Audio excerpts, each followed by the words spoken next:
Hello and welcome back. This is part 3 of my tutorials. I expanded the text a little bit more. I forgot to do it in the last tutorial, so I don't want anyone going blind watching these. Anyway, in the last tutorial, what we went over is key down, a little bit more on ifs, variables, constants, the clear the screen, and flip. Alright, so let's expand what we learned and put this to some type of game use. Right now, let's run it just to show where we're at right now. Here's my on-screen keyboard. Right now, we can move character back and forth. I like that click sound. Alright. Now, before we put any type of image on, hopefully, after you're done watching my last tutorial, you try to figure out how to make the character go up and down. Try to do it right now. See if you can figure out. Put this on pause and see if you can figure out how to make that X go up and down. Alright, I'm going to show you right now. Hopefully you try to figure it out on your own. That way you kind of apply what I'm teaching you. Just start with the up key. Now in my last video I actually showed in a little kind of crappy visual of how graphs work in programming. So, if we're going up, we're subtracting from the y-axis, not adding. Subtracting, a little upside down when you work with programs. So that equals itself minus speed. Now we're not going to run this until we're completely done with this. If key down, down key. There we go. And y equals y. And we're adding to the y-axis this time to make it go down. Alright. Now, pretty simple so far. Another thing I should also demonstrate, or actually explain, is variables are very portable. You can use them however you want. You can use the y in other type of equations. It doesn't only have to be in one thing or one equation. See, the x is used multiple times. You do different things to it, but you can also multiply it, divide it. You can even turn this into a division or multiplication and do all sorts of crazy things on your program. Alright, let's run it. Put on the on-screen. Come on, keyboard. Alright, there we go. Now we can move up, down, right, left, diagonal, all sorts of crazy stuff. Pretty awesome. Alright, now let's actually plot where we are, because if you notice I was going off screen, on screen, all over the place. So you know what, let's just move this over there. Come on, go. Alright, here we go. Let's plot exactly where this is. It's not very hard. We're going to actually expand our understanding on the text function. So text, put where you want it. I think the best place to put it is probably 10 by 10, and then just write. Let me teach you a couple things. You do put in quotes, x point, or whatever you want to call it, x coordinate, whatever. I like to keep my text, my little display as small as I can. That way it doesn't interfere with the game. This time we're gonna put it a little lower. So let's do it 25. We want it lower than these coordinates, or else this one's gonna overlap with that one, and you won't be able to tell what we're looking at. Alright, so y point.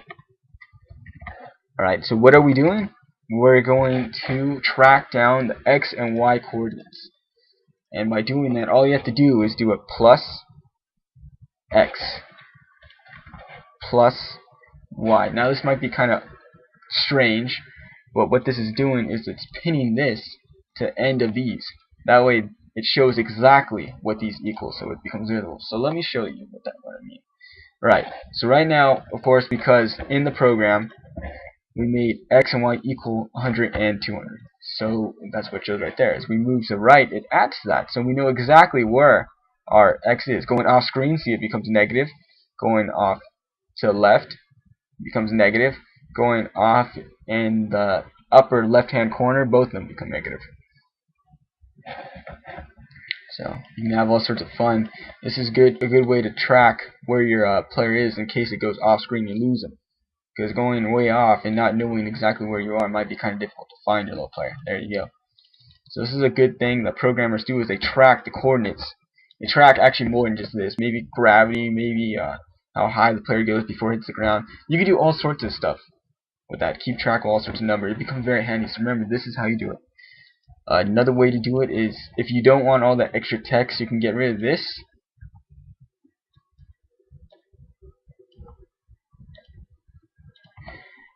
And you don't want to put the plus because it's not attaching itself to a list of text. Just put just like that, and when you run it, the numbers will still be there. It's basically just texting the coordinates. There you go. Alright, so that's one way of doing it. Alright. Now I bet everyone's looking forward to putting in images. Also, before we do that, let me explain one last thing. With variables, we'll explain a little bit more on variables, because not only is there different names for the constants, just basic variable, globals, and locals, which we'll explain later in a different tutorial.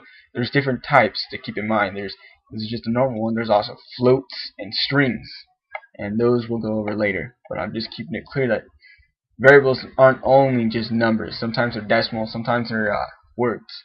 So we'll go over that later. Now keep this right here.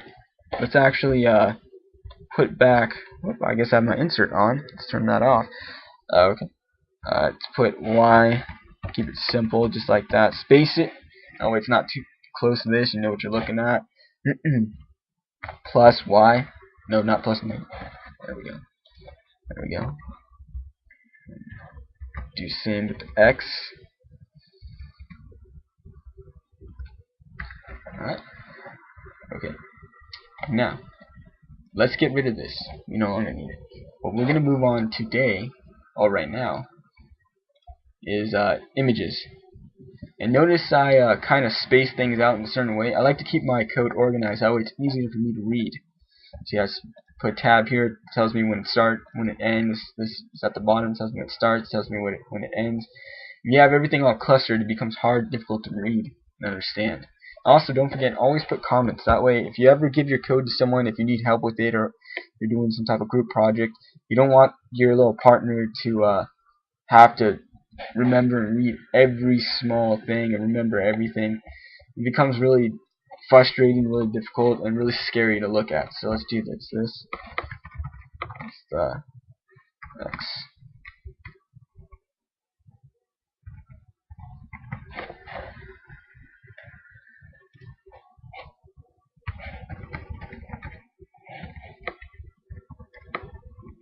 Alright.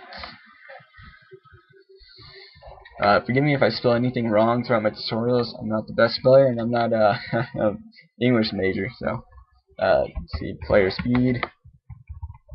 Oop. See, there you go. Player speed.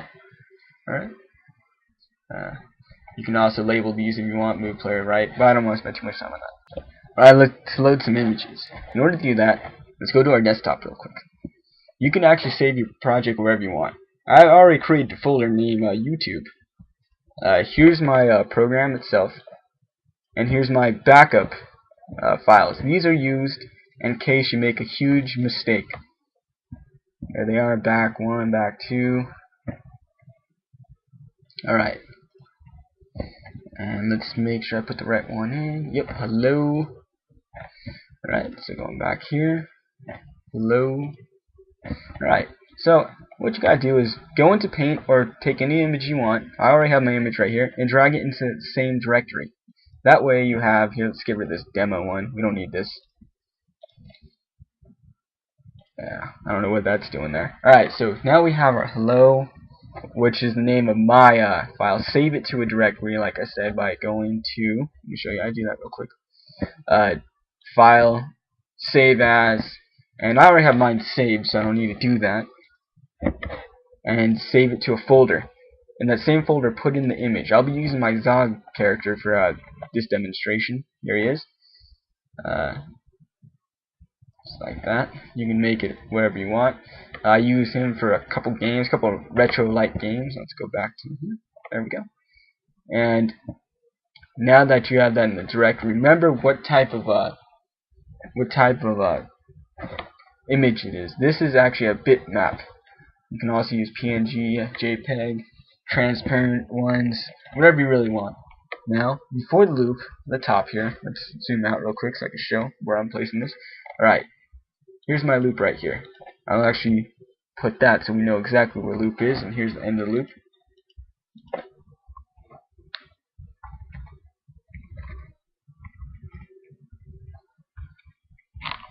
Alright, hope everyone's excited because we'll be starting to make our actual game. Also, please leave some comments to let me know what type of games you want made, or any type of help. I'll be sure to make tutorials on that too, and we'll make this into whatever game people vote on. Alright, so let's load the image. We have our image in the same directory, so we don't have to worry about doing anything fancy. First, let's turn this variable into an image. We'll call this one player image. You can call it whatever you want. Remember, the variables don't have to be a specific name if they're white. And we're going to load the image, which means we're going to make this variable right here equal an image. So load image, in quotes, Zog, the name of the image, and the type, which mine is a bitmap. More common ones I've seen is PNG. Just put PNG. JPEG, I believe, is JPG. Transparency, I think is that, but I'm not too sure. I've only worked with them once. BMP. Okay, well, that's simple. The little comment is the main player image. Okay. Now, just like how we drew text and moved it, we want to do almost the exact same thing. So let's do, except for putting text, you put draw image. You draw image, and you put the variable that it equals, so player image in this case, comma, x, comma, y. Now remember, we can use x for whatever, x and y for whatever we really want. For this case, we're going to use it to move this image. Now let's run it. Image does not exist. Well, you know, mistakes do happen. Let's see, we got our bitmap. Oh, I know why. Because this is saved to the desktop. Remember to save it in the right directory. If you move directory, you get to resave it. So I'm happy that happened. That way I can demonstrate the mistake there. Resave it. Save it on top. Yeah, replace it. There we go. That way if we run it, here we go. Yay, we can move them too. And the reason why this is probably moving a little slow is because I have my last video being created into HD, and I have Cam Studio, and I have a couple other things running. So there we go. Alright, now realize or notice that there is a gray background around my character.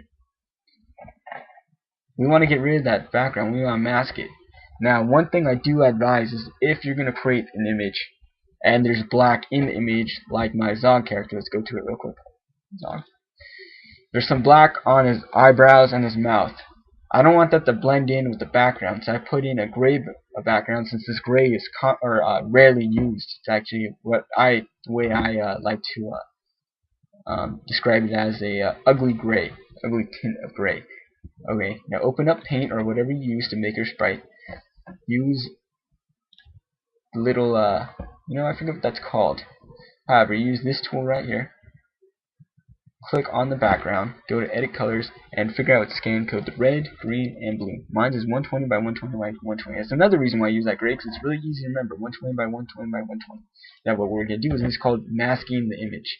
We're going to take out that gray right at the image so it doesn't show up on the program. Alright, so what you do is easy. Right below it, or anywhere after it, just not inside the loop. And don't load images in the loop, because it'll keep on reloading, and then you have a million different Zog bitmaps loaded. It won't draw it to the screen.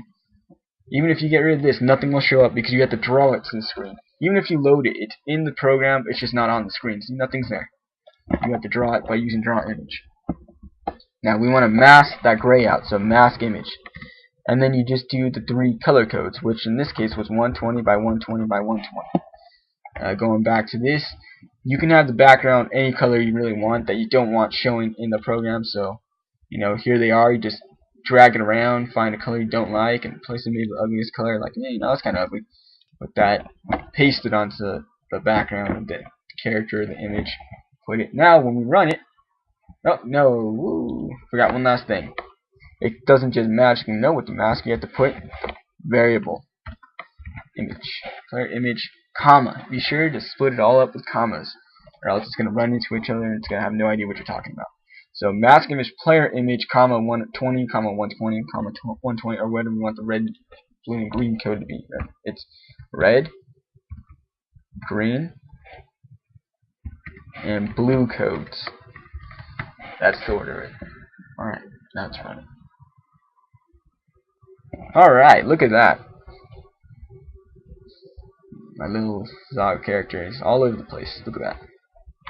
Alright. So we got images to move.